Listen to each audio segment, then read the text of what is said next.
Ndizi TV ubwansu bw'Gusii umurubiri ukubwatya nigo kurigirirwa n'ebigori byonsi.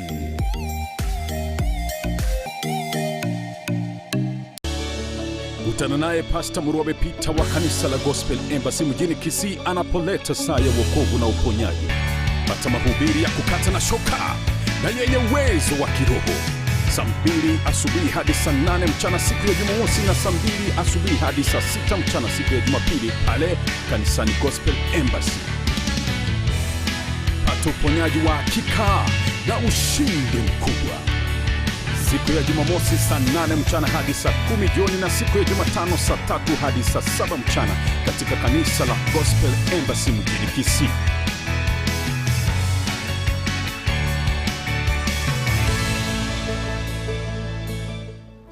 Now, this hour I want to talk about Hosea chapter 4 verse 6. I've never explained that. Tunaenda kusoma kitabu cha Hosea 4 mstari wa 6. Hilo jambo nitakalozungumzia leo sijawahi lizungumzia siku nyingine. I have always quoted Hosea chapter 4 verse 6. Kila wakati nimekuwa nikitaja Hosea 4 mstari wa 6. But I have never explained. Lakini sijawahi elezea hilo jambo. Hosea chapter 4 verse 6. Hosea 4 mstari wa 6 says my people perish because of ignorance. Inasema kwamba watu wangu upotea kwa kutojua. Lack of knowledge. Kwa kukosa kuelewa. And when you continue reading, ukiendelea kusoma hapo, it says because they have rejected the knowledge. Inateremka ikisema kwamba kwa sababu wamekataa kupata huo ujumbe. That means hiyo inamaanisha the knowledge was availed to them. Hiyo maarifa au ufahamu ulikuwa umeletwa kwao, but they rejected. Lakini wakaukataa. Because you cannot reject what you have not been given. Kwa sababu hutakataa kile kitu ambacho umepewa. And when you hear the Bible say they rejected, na ukisikia Biblia ikisema kwamba walikataa, it means they were given. Inamaanisha walipewa. But they did not receive. Lakini hawakupokea. Now the Bible says my people perish. Sasa Biblia inasema watu wangu upotea because of lack of knowledge. Kwa sababu wanakosa ufahamu. Now which kind of knowledge is this? Sasa huu ufahamu ni ufahamu gani? Is it the knowledge of what they want? Ni ule ufahamu wa vitu ambavyo wanavitaka? Or the knowledge of how to get what they want? Ama ule ufahamu wa jinsi wanapata vile vitu ambavyo wanavitaka? Jinsi ya kupokea wanavyovihitaji. Au ni ule ufahamu wa jinsi ya kuvipokea vile wanavyohitaji? Now listen to me. Sasa nisikilize. Everyone knows what they want. Kila mmoja anajua kile ambacho anakihitaji. But they don't know how to get it. Lakini hawajui jinsi ya kukipata. The biggest problem we have, shida kubwa ile ambayo tuko nao, is not the knowledge of what we want. Sio ule kukosa ufahamu kwa vile vitu ambavyo tunavitaka. It is that we don't know. Lakini ni kutojua jinsi. We don't know how to get it. Ni kutojua jinsi ya kuvipata. People know they need money. Watu wanajua wanahitaji hela.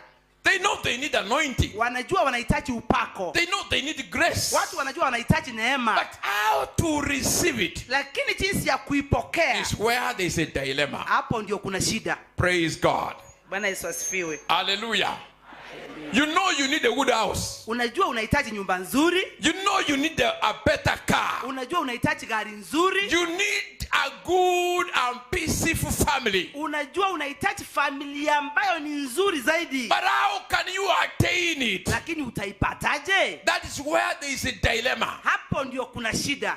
The manifestation part of it. Kule kupata sasa, sehemu ile ya kupokea sasa. Praise God. Hallelujah. As you are seated here, vile mmeketi hivi, you truly know what you want. Unajua ukweli kabisa kile ambacho unakihitaji. You are not here because you don't know what you want. Haujafika hapa kwa sababu hujui kile unahitaji. What you do not know, kila hujui, is how to get it. Ni jinsi ya kukipata. Yesu was ahead of us. Alikuwa mbele yetu. He knew what he wanted. Alikuwa anajua anahitaji nini. And he knew how to get it done. Na alikuwa anajua jinsi ya kukipata kifanyike. When you read the book of John chapter 6 and verse 6, Ukisoma kitabu cha Yohana 6 mstari wa 6, and I want to read it for you. na nataka niwasomee. I just want to read John chapter 6 Nataka nisome Yohana 6 and verse 6. na mstari wa 6. Chapter 6 Sasa sura ya 6 and verse 5. mstari wa 5. When Jesus looked up Unasema wakati Yesu alipoangalia juu and he saw a great crowd coming, na akaona wingu kubwa linakuja, he said to Philip, akamwambia Filipo, where shall we buy bread for these people to eat? tutanunua mkate wapi kwa hao watu wote wakale? He asked this Alimuuliza hivi only to test him, ili kumjaribu tu, for he already knew in his mind kwa sababu kwenye akili yake tayari what he was going to do. alikuwa amefahamu kile ambacho alikuwa anaenda He kukifanya. already knew. Alikuwa shajua. You see, there is a crisis. Kuna hapa shida. You know what is needed.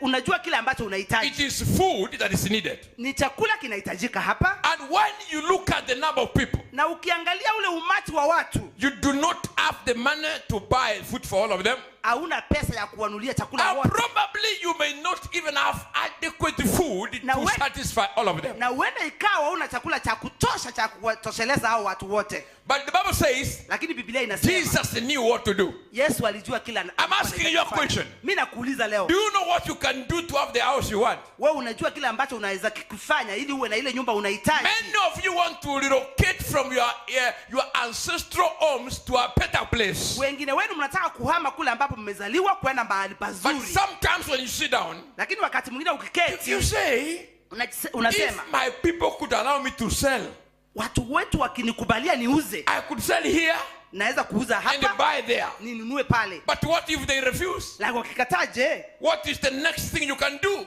Kuna kitu gani tena naweza fanya? You know you need a good house. Unajua unahitaji nyumba But do you nzuri. know what you can do? Lakini unajua kile ambacho unaweza That kufanya is ili where upate. believers have a problem. Hapo ndio waumini wana shida. Jesus knew what to do. Yesu alijua kile ambacho alihitaji kufanya. If there is a prayer you need to make today, Kama kuna ombi unahitaji kufanya it leo, is to say, Jesus, ni kumwambia Yesu, help me today nisaidie leo that I can know what to do ili nijue cha kufanya, to have what I want. niwe na kile ambacho Say ninachokihitaji. a better amen. Sema amina nzuri. Amen. Hallelujah. Praise God. Hallelujah. And then you know what you need. Na unajua kile ambacho unahitaji. But from the Christian view, Lakini kutoka kwa ule mtazamo wa I want to Kristo, quickly give you 12 things nataka nikuambie maneno 12 that you haraka can do yale ambayo to utayafanya get the things you need. ili upate vile vitu ambavyo unavihitaji. And because most of the things you need Na kwa sababu vitu vingi ambavyo unavihitaji are enshrined in the Bible, vimejikita pale kwenye Biblia. I want to explain the Bible, Nataka nieleze Biblia, and after explaining, na baada ya kueleza, you will understand where you have been going wrong, wewe utaelewa mahali ulikuwa umepotoka, and you will rectify na utarekebisha, and be able to move forward. na uweze kuendelea mbele. Are you ready to know something better today? Uko tayari kujua kitu leo? Let me see the hands of those willing to know something new. Nione mikono ya wale ambao wako tayari kujua jambo Accompany leo. your hand with a loud voice of hallelujah. Now, Sasa, number one, hoja ya kwanza, when you need deliverance, ukihitaji kukombolewa, you need a prophet. unahitaji nabii. And I am available Na mimi niko hapa for you, kwako, for Kisii County, na Kisii County and for nzima, Kenya, na Kenya, for Africa, na Afrika yote, and the nations of the world. na nchi yote ya dunia. Listen, Sikiza, the Bible says in Hosea chapter 12, Biblia inasema kwenye kitabu cha Hosea 12, it says by the prophet inasema kwa nabii Israeli ilikombolewa. Israeli ilikombolewa. Hallelujah. Hallelujah. Please turn to your neighbor, tell your neighbor, Mpendukie jirani yako kamwambie, neighbor, jirani, by a prophet kupitia kwa nabii you shall be delivered utakombolewa from the powers of witchcraft, sin, kutoka kwa nguvu ya shetani, from the bondage of sin. kutoka kwa kufungwa kwa dhambi. Praise God. Bwana Yesu asifiwe. anytime you are before a prophet, wakati wowote ule ambao umefika kwa nabii, you are before your own deliverance. wewe umefika kwenye ukombozi wako. You'll be delivered from powers of witchcraft. Utakombolewa kutoka kwa nguvu za uchawi. You'll be delivered from poverty. Utakombolewa kutoka kwa umaskini. You'll be delivered from disease and sickness. Kutoka kwa magonjwa. Your children will be delivered from drunkenness. Watoto wako watakombolewa kutoka kwa You'll be delivered from every curse. Utakombolewa kutoka kwa And laana because zote. I know my prophetic calling, Na kwa sababu mimi najua ofisi yangu ya I nabii. speak today, you are delivered from sickness in Jesus' name. Amen. Hallelujah. Hallelujah. Praise be to God. Hallelujah. And the Bible says in Matthew chapter 10 verse 41. Biblia inasema kwenye Mathayo 10 mstari wa 41. Matthew 10:41. Mathayo 10:41. Are you writing? Good. 10:41. 10:41. And I read for you. Na nitawasomea. Anyone Yeyote yule who receives a prophet because he is a prophet mwenye anampokea nabii kwa sababu ya unabii will receive a prophet's reward. atapokea kile kipawa cha unabii. And anyone that receives a righteous man Na yeyote yule ambaye anampokea mtu wa ukweli because he is a righteous man kwa sababu yeye njia zake ni za kweli will receive a righteous man's reward. atapokea zawadi ya mtu wa njia za ukweli. Tell your friend next to you, Ambia rafiki yako mwenye mko karibu, learn to receive a prophet. jifunze kumpokea nabii. Don't learn to despise a prophet, Usijifunze kudharau nabii, to speak ill of a prophet, useme mambo mabaya kuhusu nabii, to spend your time discussing about the prophet. uchukue muda wako kumsema yule nabii. Ambia neighbor. Ambia jirani wako, You jirani, learn how to receive a prophet. Mwambie, if you want deliverance, mwambie ukitaka kuombolewa, learn jifunze how to receive a prophet. jinsi ya kumpokea nabii. Tell your neighbor. Mwambie jirani, jirani, You see, every prophet unaona kila unabii walks with a prophetic reward. Just let me see. You can talk it in English before. Madam, I want you to speak to one another. Please tell your neighbor. You see, every prophet. With him, there is a prophetic reward. But you only acquire it by receiving that prophet. Tell your neighbor, you cannot receive the reward before you receive the carrier of the reward. Maybe learn the formula of receiving the prophecy. You can start from your Bible and know how people received the prophets. It says whenever you go to a city, inasema ukienda kwa mji wowote and they welcome you, na wakikukaribisha, speak peace zungumza amani, tangaza and a blessing amani na wabariki before you go. kabla uondoke. But if they do not, Lakini wasipokupokea, dust your feet tingisa miguu yako chini na uacha vumbi hapo and walk away. na utembee uende. Hallelujah. Hallelujah. Hallelujah. I came to Kisii, Nilikuja Kisii and the Kisii people received me. na watu wa Kisii wakanipokea. And that's why they must be rewarded in Jesus' name. Hiyo ndio sababu wanafaa kupokea.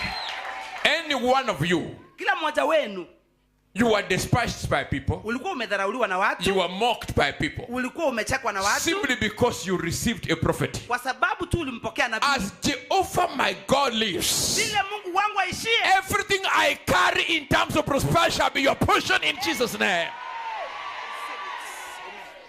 Praise God. haleluya. Number 2, Hoja ya pili, it takes a prophecy for you to be successful. inachukua mkono wa nabii kwako ili ukafaulu. 2 Chronicles chapter 20 verse 20. Mambo ya Nyakati wa pili 20:20. Mambo ya Nyakati wa pili 20:20. 2 Chronicles 20:20. Mambo ya Nyakati wa pili 20:20. Praise God. Haleluya. Hallelujah. Haleluya.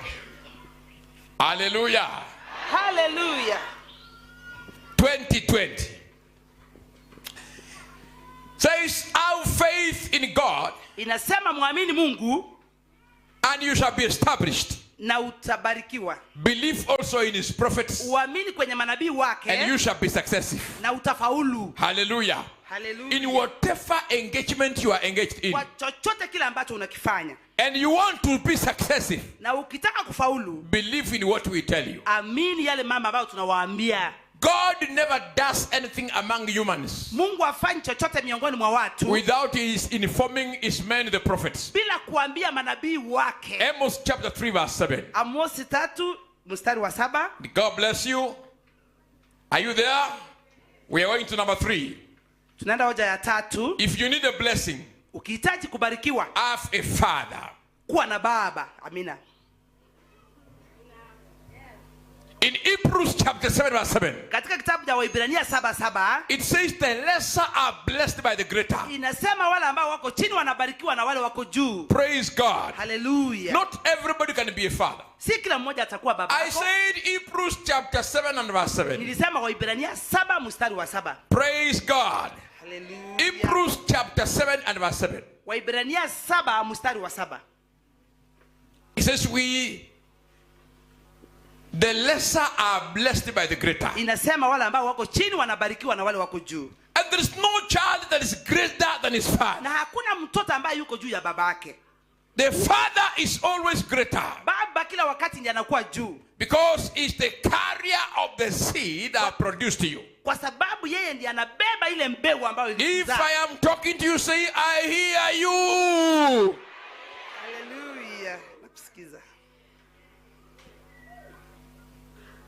In 1 Corinthians Kitabu cha Wakorintho wa kwanza chapter 4 sura ya 4 and verse 15. na mstari wa 15. And I am reading for you in Jesus' name. Nasoma kwa jina la Yesu. 1 Corinthians Wakorintho wa kwanza chapter 4 sura ya and 4 verse 15. na mstari wa 15. The Bible says, Biblia inasema hivi: even though you have 10,000 teachers in Christ, hata kama uko na walimu 10,000 katika Kristo, you do not have many fathers. hauna baba wengi. For in Christ I became your father. Kwa sababu katika Kristo mimi nilikuwa baba yenu. Even though you have many teachers. Hata kama una walimu wengi. Now the Bible says this. Biblia inasema hivi: A man can have many teachers. mtu anaweza kuwa na walimu wengi. He can have many guardians. Anaweza kuwa na wasimamizi wengi. But you can't have more than one father. Hauwezi kuwa na baba zaidi A ya mmoja. father is one. Baba ni mmoja. I know many of you go everywhere calling everybody father, father. Najua wengi wenu mnaenda kila mahali mkiita kila mtu Jesus baba. did not have two fathers. Yesu hakuwa na baba He wawili. was born in the family of Joseph. Alikuwa amezaliwa kwenye familia But ya when Yosefu. they told him your father and the mother are here, Na akawaambia baba yako na mama yako wako he said hapa. my father and my mother is somebody else. Akawaambia babangu na mamangu ni But wengine. when he was explaining the gospel to his family, Wakati alikuwa anawaeleza mambo ya injili kwa familia he yake, told them this. akawaambia hivi: A son cannot do anything except whatever he sees the father do. mtoto hawezi kufanya chochote ila kila ambaye anaona baba And yake he said, anafanya. I and my father are one. Na akasema mimi na baba yangu tuko kitu Ask your kimoja. neighbor for me. Uliza jirani yako, How many fathers do you have? kuna baba wangapi? Oh, hallelujah. Listen, Sikiza. teachers can give you information. Walimu wanaweza kukupatia maneno ama hoja ama maarifa. They can give you knowledge. Wanaweza kukufunza. They can improve your performance. Wanaweza kukutengeneza uwe kwa viwango. But they can never give you inheritance. Lakini hawawezi kukupatia urithi. Inheritance only proceeds from fathers. Urithi huwa unatoka kwa baba peke yake. And I have been positioned here by God. Na mimi nimewekwa hapa na Mungu. Under divine providence. Chini ya mamlaka ya kiroho. That somebody may have an inheritance with eternity in Jesus' name. Kwamba mtu apokee urithi. May you receive your eternal positions in Jesus' name. Your position is coming to you in Jesus' name. If your amen is louder, receive it now. Glory be to God.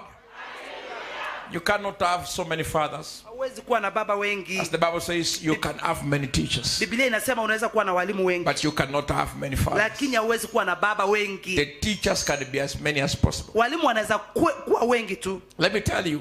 Wacha niwaambie. Even if a teacher teaches you until you excel, Hata kama mwalimu atakufunza hadi uzidi matarajio, and you score A, hata upate alama ya A, you can never share DNA. hauwezi kuwa na DNA yake ya damu. Never.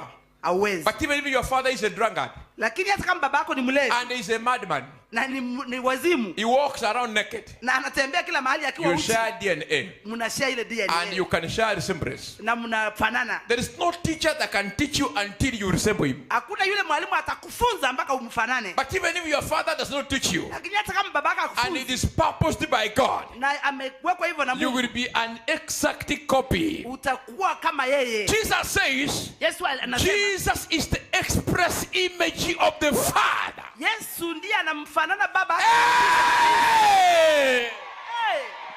How many of you want to resemble our Father in heaven? Let the glory of God accompany you all the way in Jesus' name. Let the power of God manifest in your life. If you want to resemble our Father, that means you shall never be sick after today. You shall never be stuck after today. Whatever you say shall come to pass in Jesus' name. He said, and it came to pass. Sit down. We're in which number?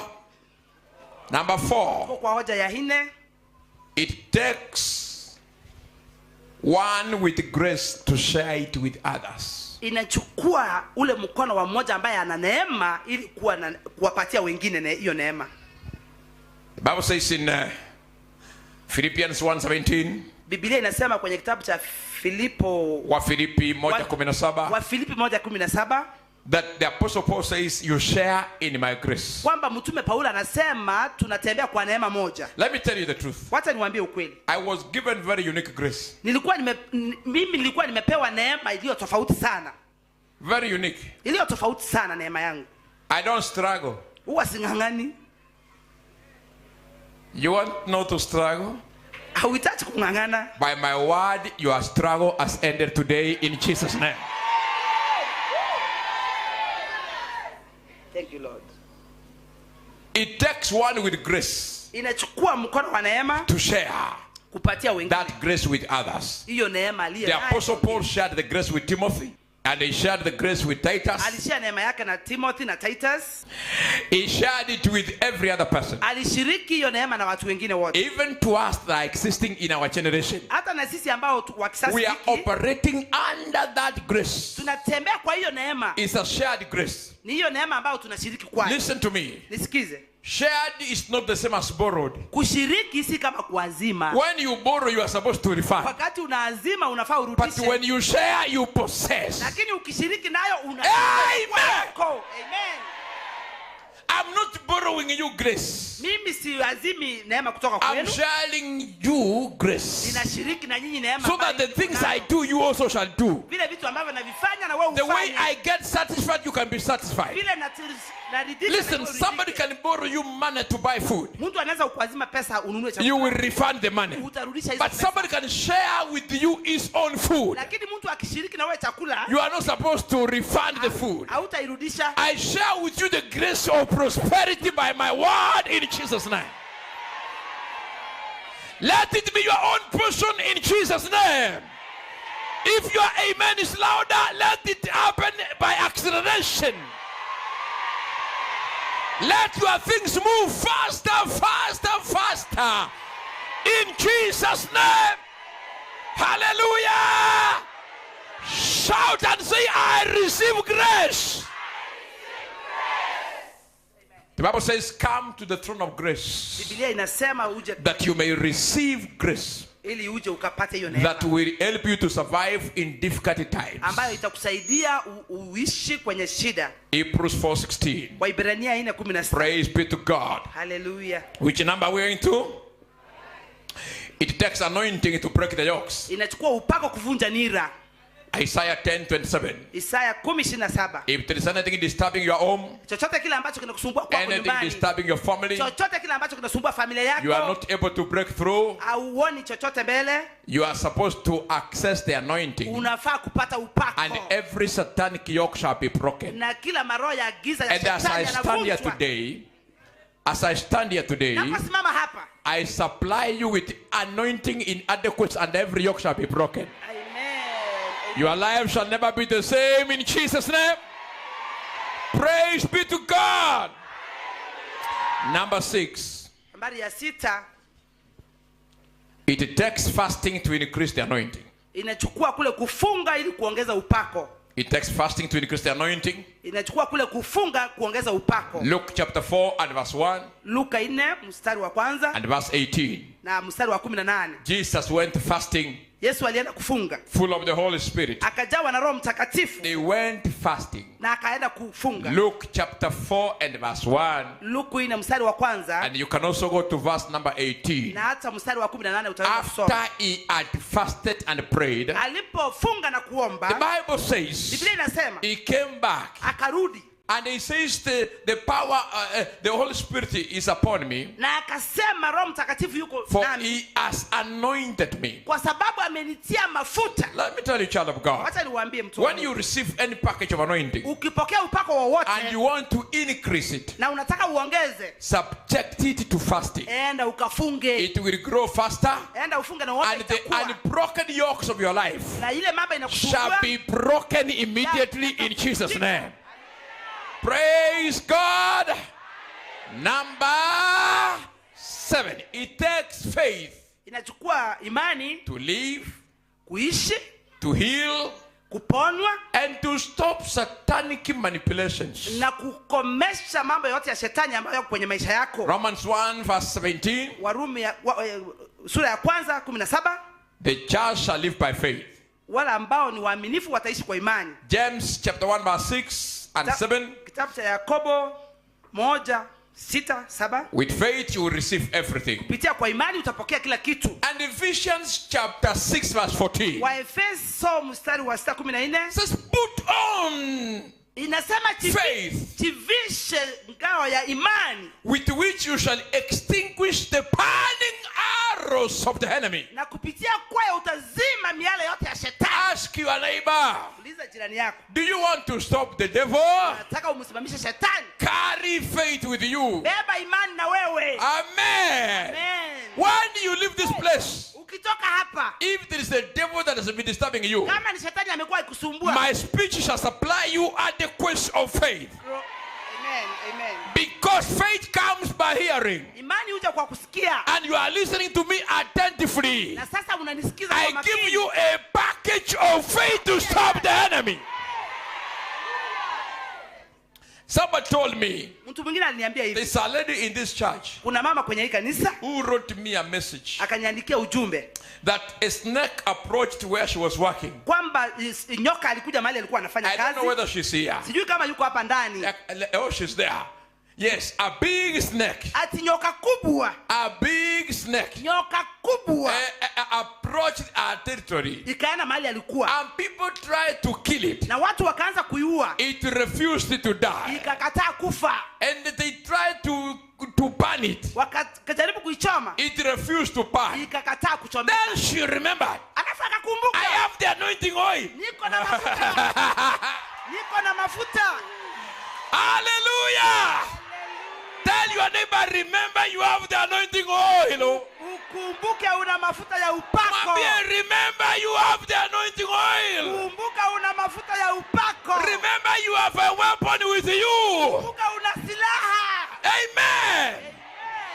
She went to the house, Akaenda kwa nyumba yake, picked the anointing oil. akachukua mafuta I yake. saw the image of the snake. Niliona hiyo picha ya hiyo It nyoka. was a big snake. Ilikuwa ni nyoka kubwa. It was consuming her and her children. Ilikuwa itammeza yeye na watoto wake. So she picked the anointing oil. Akachukua mafuta ya She upako. poured at the snake. Akaimwagilia. And the snake could move no more. Na hiyo nyoka haikusonga. And now they started burning the snake. Sasa wakaanza kuichoma. It consumed. Ikachomeka. By the same anointing, every snake in your life shall consume. If your amen is louder, you already have the faith to take over. Amen. Please be seated in the presence of God. Hallelujah. Listen to me. Nisikilize. You cannot be alive without faith. Huwezi kuishi bila imani. You cannot be healed without faith. Hauwezi kuponywa bila imani. And you cannot stop the enemy without faith. Na hata huwezi kumkomesha shetani bila imani. Amen. Amen. Ask your neighbor, you want to be alive? Uliza jirani yako, unataka kuishi? You live by faith. Unahitaji imani. Ask your neighbor, you want to be healed? Unataka kuponywa? It is by faith. Ni kupitia kwa imani. Ask your neighbor, you want to stop the enemy? Uliza jirani yako, unataka kumsimamisha It is shetani? by faith. Unahitaji imani. Amen. Amen. Anybody happy with the faith this we teach here? Hallelujah. Are you happy with your faith? Can I surprise you? Right now, as I am standing here, you are far above the devil. Far. As you are walking home, Unapotembea kwenda nyumbani you leo, came in as a dwarf of faith. ulikuja kama umepita. You are walking home as a giant and elephant of faith. Unatembea kama ndovu wa imani. Amen. If I be a man of God, somebody is already elevated in Jesus' name. Praise God. You are watching Embassy Network Television, the #1 Christian channel in the region.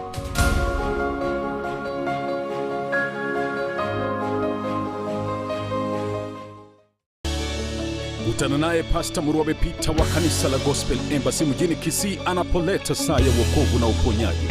Pata mahubiri ya kukata na shoka na yenye uwezo wa kiroho. Saa 2 asubuhi hadi saa 8 mchana siku ya Jumamosi na saa 2 asubuhi hadi saa 6 mchana siku ya Jumapili pale kanisani Gospel Embassy. Pata uponyaji wa hakika na ushindi mkubwa. Siku ya Jumamosi saa 8 mchana hadi saa 10 jioni na siku ya Jumatano saa 3 hadi saa 7 mchana katika kanisa la Gospel Embassy mjini Kisii.